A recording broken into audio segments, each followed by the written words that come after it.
Assalamualaikum warahmatullahi wabarakatuh. Baik, kita lanjutkan. Kata Aristoteles, what makes a man a sophist is not his faculty, but his moral purpose. Apa yang membuat seseorang jadi seorang sofis itu bukan bidangnya, keahliannya, tapi tujuan moralnya. Sama-sama menggunakan retorika, yang membuat kita jadi sofis atau tidak itu tujuan moralnya. Untuk kebenaran, kebaikan, ataukah untuk sekedar menang, sekedar unggul. Karena memang orang itu kan punya kecenderungan, aku harus menang, aku harus unggul atas yang lain. Kalau kata Imam Ghazali, kita itu punya nafas, daya jiwa namanya sabu'iyah. Sabu'iyah itu daya jiwa kehewanan, binatang buas.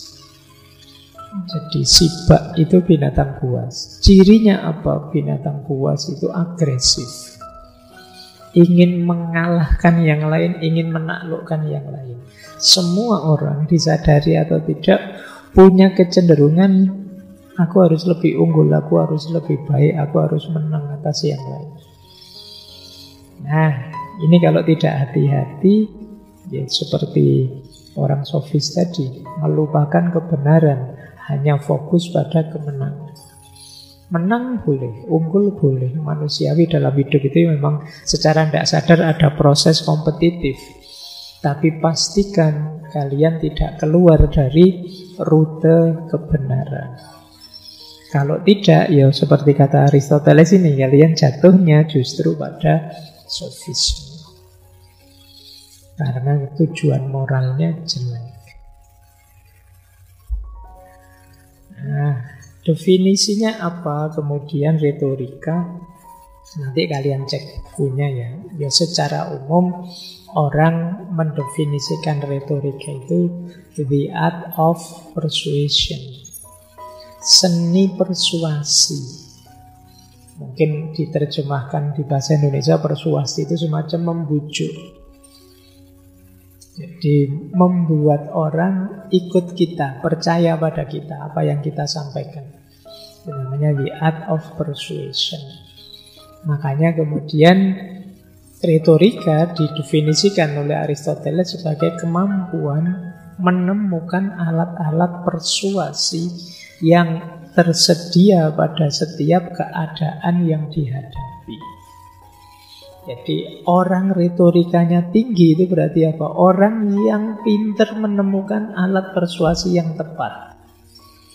Oh, kalau dengan circle ini saya santai saja sambil cengenges masuk mereka. Tapi kalau circle yang ini, oh ini anaknya sudah cengenges. Kalau tak kasih cengenges tambah bubar mereka. Harus agak tegas sedikit kalau di sini. Oh, kalau pakai kelompok ini biarkan saja, tidak usah diperintah-perintah, dipancing saja, dia bisa belajar sendiri, baca sendiri. Tapi kalau kelompok ini harus dibacakan detail. Ini namanya kemampuan menemukan alat persuasi. Oh, kalau ini pakai logika yang agak kaku, agak ketat. Kalau ini harus banyak ilustrasi, metafor-metafor. Kalau hanya pakai logika, tidak nyampe pikiran mereka. Ini namanya pinter, bisa menemukan alat persuasi yang tepat. Jadi kalian juga harus begitu ya ngomong. Kadang-kadang bahkan untuk orang yang sama, kelompok yang sama, di situasi yang berbeda, ya harus berbeda juga treatmentnya, alat persuasinya. Oh, kalau ini ceramah pasnya. Oh, kalau lagi situasi itu ya diskusi lah. Kalau situasinya begini, dialog lah. Tapi kalau seperti itu debat lah. Makanya Al-Quran itu kan menyebut untuk mengajak orang pada jalan Tuhan itu ud'u ila sabili rabbika bil hikmah, bisa mau'idhah hasanah, bisa mujadalah. Ini namanya alat-alat persuasi. Alat untuk ngajak orang. Ada yang diceramai saja sudah, kalau diajak diskusi macet, tidak bisa mereka. Ada yang ini harus diajak debat, ilmunya setengah-setengah tapi ngeyelnya setengah mati. Nah, kalau kayak gini ini perlu debat yang ini biar dia sadar kurangnya, dikejar terus sampai dia sadar. Tapi kalau ini anaknya pinter, dalam dia, kasih waktu merenung biar menemukan hikmah versi dirinya sendiri. Nah, ini namanya alat retorika. Lanjut ya, kata Aristoteles, orang yang retorikanya tinggi, dia punya 4 kemampuan. Yang pertama korektif, yang kedua instruktif, yang ketiga sugestif, dan yang keempat defensif. Kalau retorikamu tinggi, kamu bisa membenarkan. Kalau istilahnya filsafat Islam itu ihqaqul haq wa ibtalul batil. Jadi membenarkan yang benar dan menyalahkan yang salah.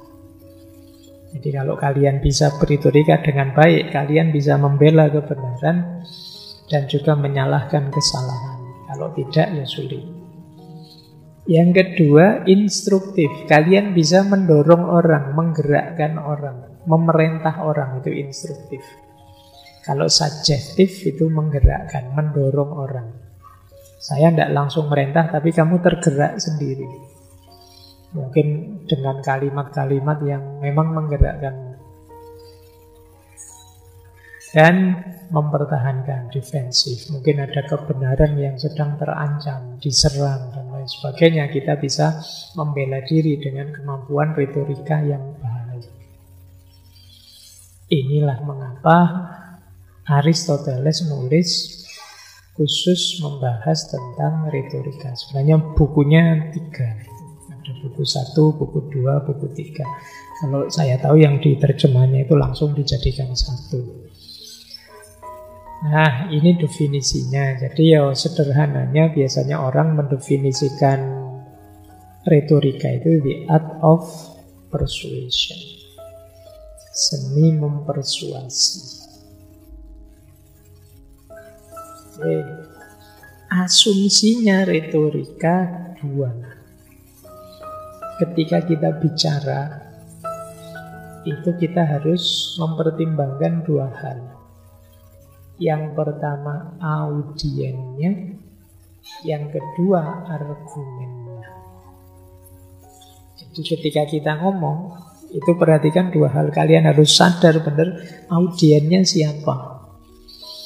Yang kedua argumenmu, atau argumen itu bisa juga buktimu. Orang itu bisa percaya dengan kita, ikut kebenaran kita kalau kita punya argumen yang jelas, punya bukti yang kuat. Yang kedua, kalau cocok dengan mereka, ini namanya audien. Makanya yang agak sulit hari ini itu kan peradaban media sosial. Ketika orang eksis jarak jauh. Ketika kita posting satu cerita, posting satu berita, posting satu peristiwa, kita tidak tahu ini audien yang akan mengakses berita kita itu siapa. Itu yang membuat kadang-kadang kita inginnya apa, tapi melenceng kemana. Pemahamannya bisa belok. Karena mungkin kapasitasnya berbeda, kualitasnya kurang, dan lain sebagainya. Maka padahal untuk berretorika itu sebenarnya penting kita tahu audiennya. Maka kalian juga mungkin nanti kalau posting apa saja, kalau ingin cerdas sambil kalian bayangkan tulisan kayak gini, berita kayak gini, itu nanti yang mengakses siapa kira-kira, yang membaca kira-kira siapa saja, followermu itu siapa saja. Followermu cah cilik-cilik anak TPA jangan sering-sering posting filsafat, nanti puyeng mereka. Misalnya kalian guru TPA, itu followermu anak kecil gitu, posting yang cocok dengan dunia mereka. Kalau bikin argumen, menampilkan bukti, sesuaikan dengan audiennya. Kalau anak kecil-kecil mungkin pakai gambar-gambar, film, ilustrasi apa, dan lain sebagainya. Nah, ini kuncinya di 2 ini. Jadi retorika yang baik itu perhatikan audiennya, susun argumen dan bukti yang tepat. Ini di buku retorikanya Aristoteles itu nanti sibuk dalam dua aspek ini. Oke, untuk malam hari ini saya cukupkan sekian dulu. Mohon maaf kalau ada yang kurang berkenan, mungkin 1-2 kekurangan apa, mohon dimaklumi. Kalau ada kekhilafan, kealpaan yang teman-teman ngerti benernya seperti apa, ya silahkan disampaikan. Kurang lebihnya mohon maaf. Wallahul muwaffiq, wallahu a'lam bissawab. Wassalamualaikum warahmatullahi wabarakatuh.